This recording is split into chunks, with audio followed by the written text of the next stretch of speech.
what you say. So what brings you down then? I'm studying London College of Fashion.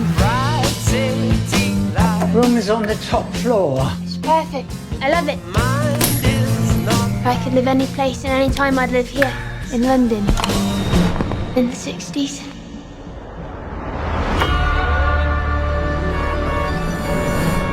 Last night, I saw something in my dreams.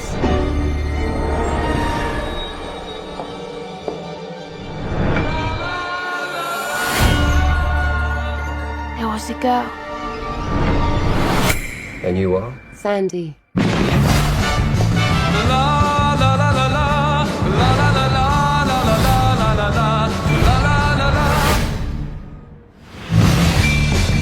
got this kind of gift. I can see people, places, things others can't. This is the closest most people ever get to their dreams.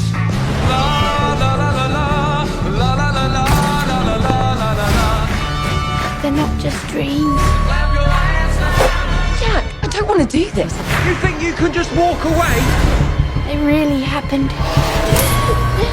What did you see?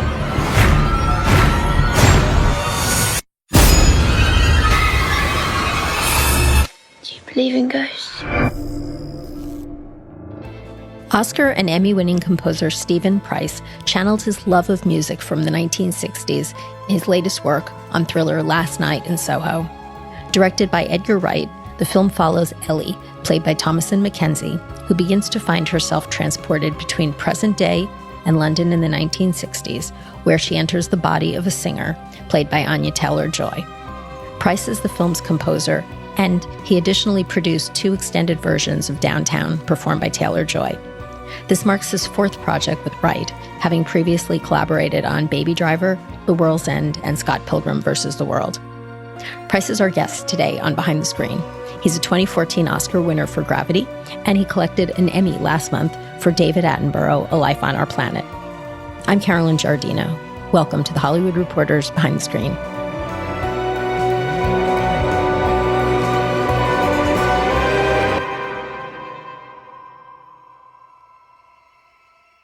Stephen, congratulations and thanks for joining us. It's lovely to be here. Thank you very much indeed. Good to see you.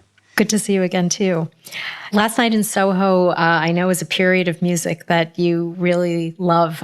Tell us about that. And I believe your record collection even appeared in the film. Well, it's a dream job in lots of ways. And I grew up with all this stuff. My whole start in music was my parents' record collection. So my mum tells stories of me, before I could speak, I was putting the records on, the old vinyl thing that they had when they were sort of teenagers. And there's a scene early in the film where Thomasin's character, Eloise, is packing her suitcase to move to London, and she starts to put all these records in the suitcase, and that's basically a lot of very familiar vinyl albums that I grew up with. So yeah, it's everything about this film was exciting because I got to play with this whole era that I kind of love the music of, but then bring it into a different sort of space as well and sort of play with that combination of the present day and the past. Now, this is your 4th collaboration with Edgar Wright. You also worked on Baby Driver, World's End, and Scott Pilgrim vs. the World. Tell us about how the 2 of you start when he introduces a project to you, and what were some of the things that you talked about early on? It's he's always great at getting me involved very early on. So I got sent a script, first draft of the script, I think, when it was first coming into being. And then he'd keep me updated with various iterations of it. And we'd have the occasional chat and a dinner here and there where he basically would tell me what he was watching. He was very keen on watching these films of the 60s period that were all set in London and seeing those streets coming back and that weird feeling of recognizing a street that you pass every day, but there it is used for a different purpose back in the day. And so he was going into these ideas of looping around and seeing things afresh, and this idea that London's this big, exciting place. And so we'd talk about those sort of things, and I'd listen to scores from that, and I spent a long time listening to John Barry scores and, Ennio Morricone, sort of European, English, those sort of artier kind of side of film scores back in the 60s. And a lot of those textures, and we'd talk about that and send things back and forth. And gradually it got closer to the film being shot. And I start then at that point kind of, starting to work out what I might do for it. And I've never quite worked out how best to start on a film, but with some things, I'll get into this phase where I'll just write a load of suites. I'll write a load of bits of music just for me almost, just so I don't have a blank page, just to kind of work out almost what I'm not going to do. And with this one, I kind of, I did a few of those. And because I've worked with Edgar lots, there's none of that nervousness anymore about sending someone something. And so I just sent this piece of music over and was like, what do you think of this? Does this feel like it might belong? And that was a cue called Neon that you started with. Yeah, because some of the imagery in the film is these neon lights that flash on and off, and kind of a neon sign that sort of lights up Eloise's bedroom, and it flashes on and off. And so I had this track that kind of was inspired by that idea, really, the neon lights and things shining, and London being this sort of glamorous but kind of grimy, nasty place at the same time. And I tried to capture it all in this piece. Sent it to him, and then it turned out he was using it for camera tests and costume tests. And when the actors come in, he'd put when they were rehearsing, he'd put that track on and get people in the mood that way. So it felt like, I was really involved from a really early stage in this one, which was lovely. The thing about that one is it really has a lot of the major food groups that ended up going into the rest of the score. It was this resource that I kept drawing into. So there are kind of woodwind themes in there, which develop more in the actual film. But they came from this sort of John Barry-esque sort of idea of kind of quite rich sounding woodwind things. But there's also John Carpenter-esque kind of synth textures in there, and amongst that, there's all these loops. I got very obsessed with the idea of we loop through time in the film a lot. And that seemed to me to suggest tape loops, and obviously a big thing in 1960s stuff was this tape loops got very experimental, sort of in mid-60s onwards. And so I started playing with that. And so there's all these lines of dialogue, and the instrument, the mellotron's obviously based on tape loops. So that became part of the texture. And all of that combines with the orchestra. So yeah, hopefully it kind of feels like it's this London-inspired thing.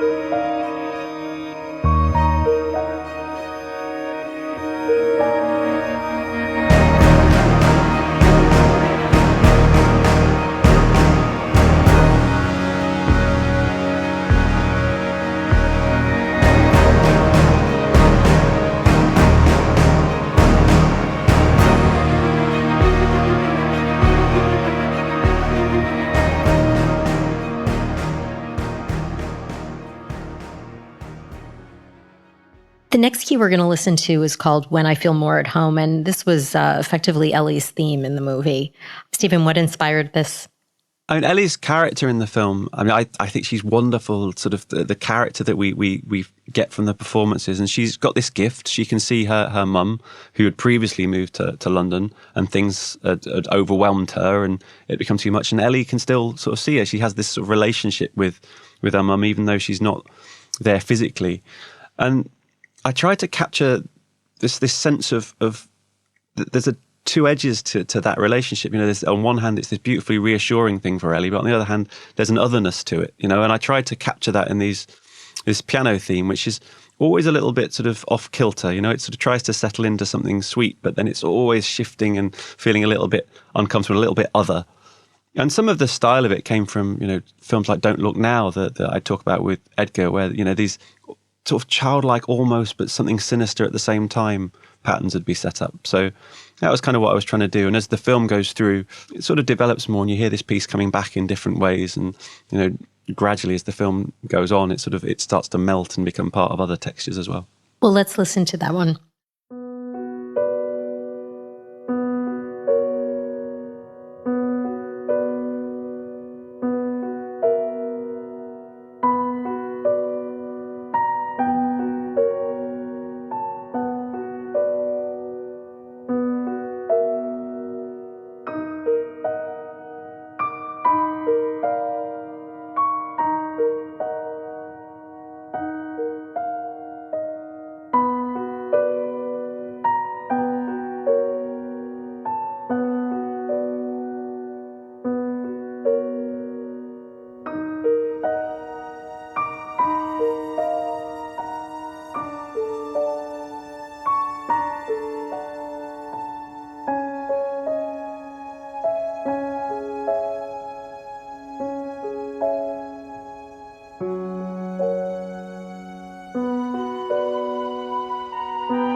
Steve, I interviewed the editor, Paul Matchless, last week, and we were talking about how closely all of the crafts had to work together in order to get the timing right in the way that the film cross-cuts between the 60s and the present day. Would you talk about how you worked with the other departments?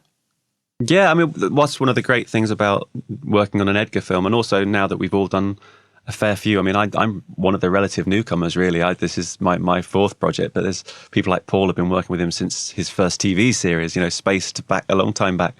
And the same goes for the sound department. They've been with for a long, long time. So we're all very familiar with each other. And there's this great sort of freedom within it to have ideas and pass things around. And, I would work very closely with Paul, and certainly I can't think of another editor I would give as many elements that weren't finished as I give to Paul. I give him sort of pieces that I'm in progress with, and to see what he'll make of it. And sometimes he'll apply it to the picture in a way that I would never have imagined, and that will then inspire me to do the next thing. And likewise with the sound department, I had this idea quite early on, again, building on this idea of tape loops and echoes from the past, that phrases that are said in 1960s London could kind of echo through time. And in some of the film score based in the present day, you hear these sort of weird, distorted echoes of what was going on before. And of course, that involves a whole collaboration with the dialogue department. And, they would provide me elements that I could then play with. And, and because we're all good friends, there's no sense of treading on any toes. It's all just whatever makes it work, And it's something we developed a lot during the Baby Driver project, where everything in that film was based on musical rhythm and notes. There's not a sound effect in that film that wasn't tuned at some point or put into a place in a song, so it feels like it's totally entwined. So myself and my music editor is a fantastic chap called Bradley Farmer, who works very closely with the sound effects department to pitch various bits of theirs so that it really feels complementary with the music.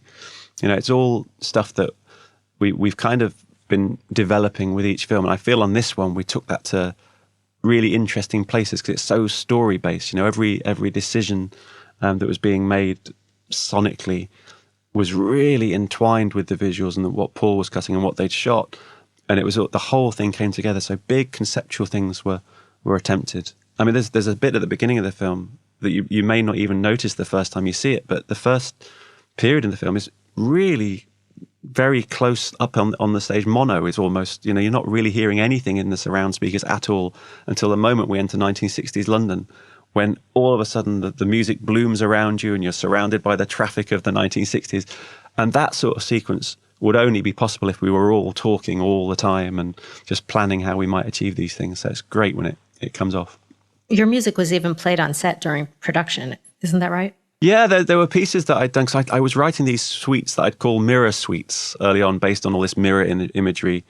And I would just, whenever I finished one, I'd just send it on to Edgar, and then you'd hear later on that it had been played. And in the edit, it was fascinating, because I would suddenly get a new assembly of a scene that they'd just shot, and I'd recognize the bit of music, and it was a piece I'd written, but used in a strange way. Maybe the bit I thought was the big important bit was now small. I liken it to, songwriters working with a great lyricist. All of a sudden you'd think the verse was the chorus and the chorus was the verse. They would look at it in a different way, and that would then set me off on my next series of adventures, But Edgar likes to have a lot of music on set, and certainly because he's working very rhythmically, it's handy sometimes for those actors who like to have a little bit of something in their ear. It might affect the way they walk. It might affect the way that they deliver their lines. So, I think it was not just score. There were some of the songs as well that were in the film, that if there was a sequence that was really going to be based strongly on a song and the rhythms of that song, they might just have it sort of played in the actor's ear so they could,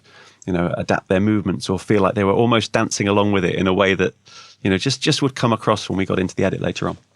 The next cue we're going to listen to is called Leave Me Alone, and this is from part of the film where the 60s London and the present day are really blending. Tell us about that cue. Yeah, I mean, this is one of the central parts of the film, and without wanting to give any spoilers, I think sort of it's clear that things get to quite a dark place in Ellie's life in London, and there's an element of the 60s and the present day coming together, and this is one of the scenes where really we got to unleash with that, and things keep building and escalating, and there's examples in this cue of how we'd have these music concrete elements of looping vocals and looping ideas and strange things coming in from all angles. A little Revolution Number 9, the Beatles track, was kind of an influence on some of this stuff where, it's becomes haunting, all of these repeated voices and strange backward things that you can't really tell, and orchestral elements that aren't quite where they should be. And then it gradually builds up into quite a band-based track. There's fantastic drum performance by a guy called Ian Thomas at the end of this, and some Hammond playing, which is some of my favourite in the film, by a brilliant player called Dave Arch. And the whole thing just builds into this sort of orchestral, but also quite sort of 60s. You can imagine some of this being played in a 60s club, the sort of the bass drums and Hammond kind of feel to the end of it. So it was it was a fun track to do. It just kept building.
Some of the recording was done at Abbey Road, isn't that right? Yeah, we did a lot at Abbey Road. We did vocals and things like that. We did at a place called British Grove, also in London. But yeah, Abbey Road felt like the perfect place for this, and we tried to use some of the techniques that would have been used at the time. And we used a lot of the same microphones that were being used back in the 60s, the early 60s, and a lot of the same equipment. There's, old compressors and things like that look like old military things that they keep at Abbey Road, and they've looked after all of that time. And when you put your drums through those things, a little bit of your brain kind of realizes what that sound is, and those walls in Abbey Road have heard all of this stuff, and so bouncing these sounds back off it, you got a little bit of that authenticity in there as well. So it was lovely to get musicians back in there all playing in the same place as well. So it was good. Were these musicians that you had worked with before? Yeah, I mean, I've been very lucky over the last few years to project on project, you just develop relationships with these people, and you work out your favorite players, and you can almost write now with these people in your ears. So there's some fantastic musicians in this, and there were some occasions later on in the process where we could record more musicians in a room than we've been able to during the pandemic. So it was this sense of kind of celebration at the end of it, that we had people all playing together again. And I think that you can feel that in some places. There's a real spirit to some of the performances. One of the more orchestral moments in the film is toward the end, a cue called "You Have to Let Me Go." Tell us about that. It was one of the things that I really wanted to do in this film, was to really go for it with one of the orchestral cues, a real piece where everyone got to really sort of emote. And there's this section at the end of the film that I always had my eye on, and wrote this piece of music quite early on. And it was one of the few occasions in my career where there's been this brilliant back and forth with the cutting room, where I'd written a bit of music and they'd edited it to it, and something wasn't quite feeling right. And yet I couldn't kind of move the music around. I couldn't kind of find the right way to change the music to make it hit. So I actually ended up asking for more seconds of footage to make it really sort of land. And because we worked together on it, it kind of now lands in these beautiful places that I was really, really chuffed with. And there's some great sort of performances again. And John Mills is the lead violinist on this, and got to really do this emotive part. And it felt like the sort of cue that you might get to write in a 60s period film, and recording it in the Studio One at Abbey Road was just one of those glorious things where you felt like, it was a standalone performance. There's no trickery, there's no synth, there's no post-production. It's just a traditional recording, and a band playing really, really great.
Stephen, in addition to the score, you also produced and arranged the record Downtown with Anya Taylor-Joy. Yeah, it's one of the great joys of this project has been working with Anya. At the script stage, I was aware there was this sequence where her character, Sandy, is going to be doing an audition and she sings a version of Downtown. And we didn't know quite how we were going to accomplish this. We didn't know, how it would go. We didn't know if we were going to have a piano player playing with it or anything. So I went to the studio they were working at, Elstree Studios, just outside London. And we basically very early one morning just got together with myself, a pianist, Anya and Edgar. And it's like, well, this is what we want to do. This is the song Downtown. Let's have a go. And she just blew us away. She just kind of sang this brilliant version of it. And I suggested we went a bit slower and we made it a bit more kind of a moody, spooky version. And she immediately grasped that and has this brilliant, breathy kind of quality to her voice, which just made it sound kind of spooky, wonderful, weird, but perfect for the character. So we recorded that and they shot that in the film. And that led Edgar and myself to discuss, we should get more of Anya singing. And she's now the central voice in the score. She sings all the way through the film score.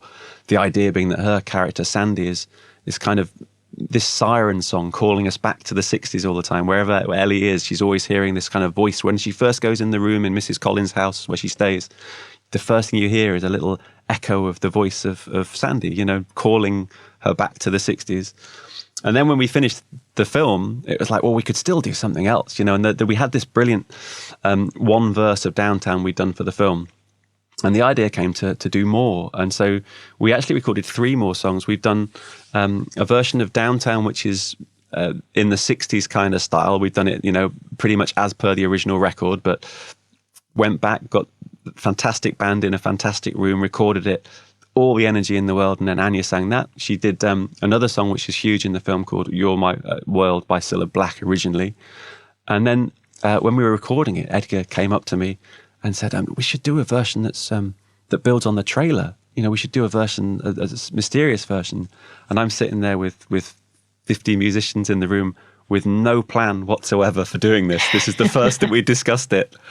And it was great. We just kind of, chose a tempo. I sat with the pianist, this great guy called Dave Arch. We changed the arrangement of the strings and we recorded this spooky version with all the backing vocals live in the room, everyone playing together. Really sort of slow down, spooky version of Downtown, which I then took away to my studio and added some of the sounds that are associated with the score. So there's mellotrons and a little bit of bass stuff and various keyboards and guitars that I played here. And then we got Anya to do another vocal on it over in LA. And of course she was brilliant. And so we now have this single that we're putting out for the film. And I believe there's a video for it as well that will be coming out soon. And it's this great sort of honouring the film version of Downtown. And I'm really proud of it. It just sounds like something unique for the film. You kind of know the song, but you don't know it like this. So it was great to do. Listen to the music of the traffic in the city. Linger on the sidewalks where the neon signs are pretty. How can you lose? The lights are much brighter there. You can forget all your troubles, forget all your cares, so go downtown. Things will be great when you're downtown. No finer place for sure. Downtown, everyone's waiting for you.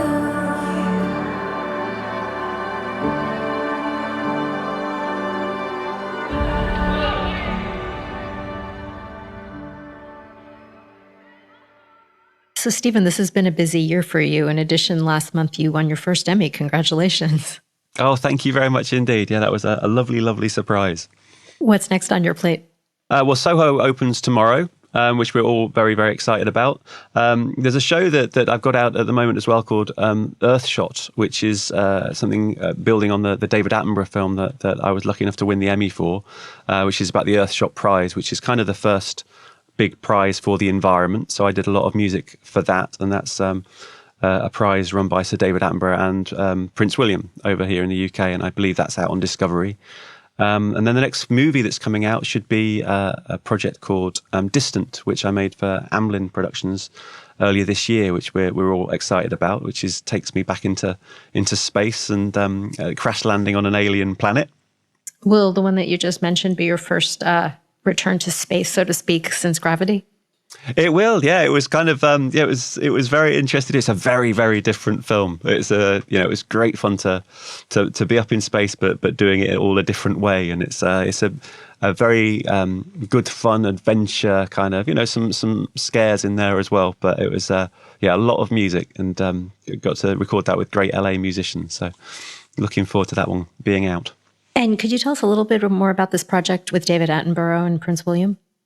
Yeah, it's called the Earthshot Prize, and the idea being that it's to reward various innovators in the space of climate change, basically people who are finding solutions, and whether they be for waste products or improving air quality or water, whatever it may be. And the awards are actually going to happen every year for the next 10 years at least, and hopefully it's just going to encourage more and more people to make some of these innovations that will actually help the planet. We do an awful lot of worrying about it and seeing what terrors are happening, but there are people working really hard to innovate and to come up with scientific solutions that may actually make a massive, massive difference. So the idea is to give those a voice, give those the promotion that they need, and hopefully allow them to expand. And, we've got to accelerate all of that. So there's a 5-part documentary series associated with that show, which I did the score for.